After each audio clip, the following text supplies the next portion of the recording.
ಅಮ್ಮ. ಅವ್ರು ಎಲ್ಲೋದ್ರು ಇಬ್ರು? ಎಲ್ಲ ಹಾಳು ಬಿದ್ದೋದ್ರು ನನಗೇನು ಗೊತ್ತು.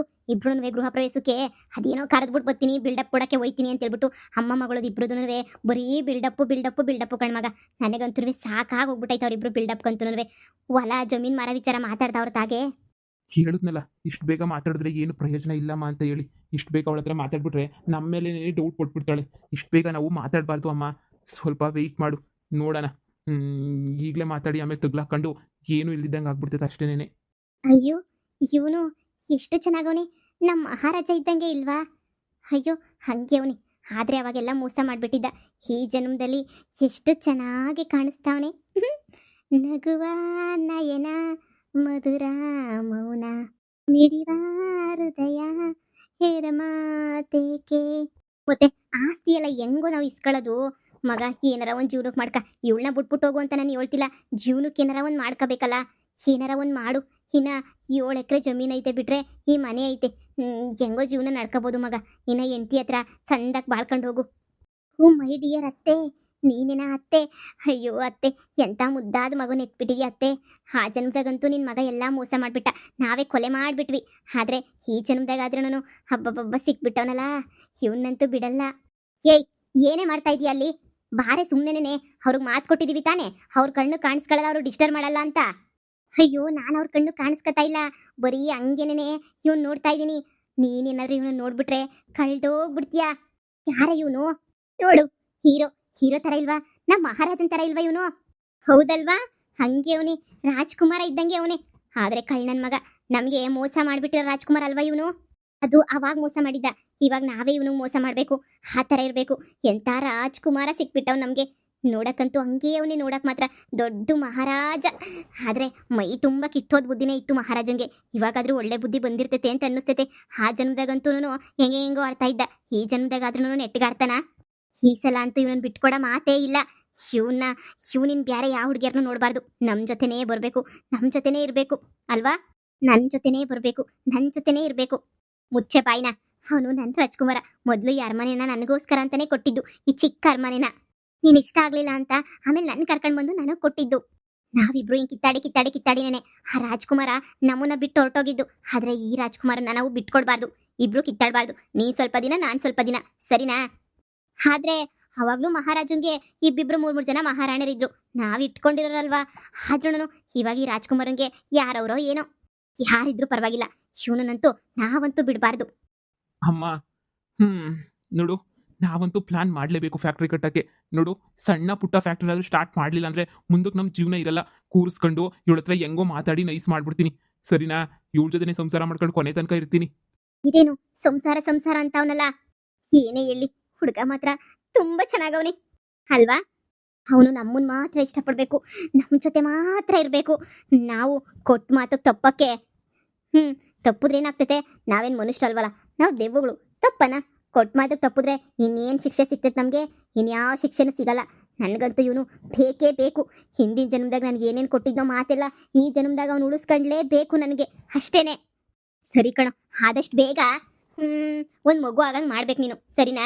ಅವಳ ಜೊತೆ ಚೆನ್ನಾಗಿದ್ದು ಹೊಂದ್ಕೊಂಡು ಹೆಂಗನ ಮಾಡಿ ಒಂದು ಮಗು ಆಗ್ಬಿಟ್ರೆ ನಿನಗೆ ಮರ್ಯಾದೆ ನಿನ್ನ ಜೊತೆಗೆ ಮನೆಗೆ ಬಿದ್ದಿದ್ದಾಳೆ ಆ ಯಾಶಿ.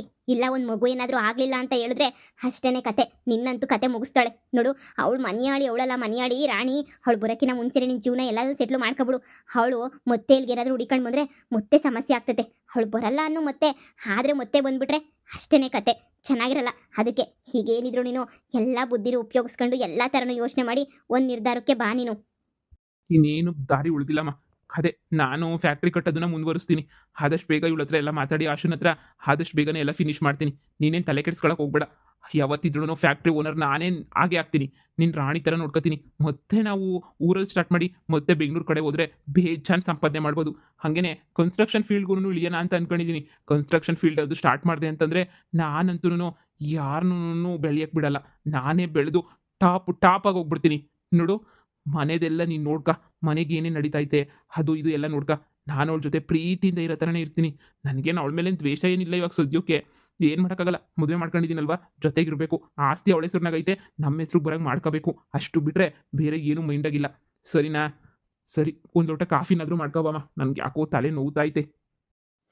ಸರಿ.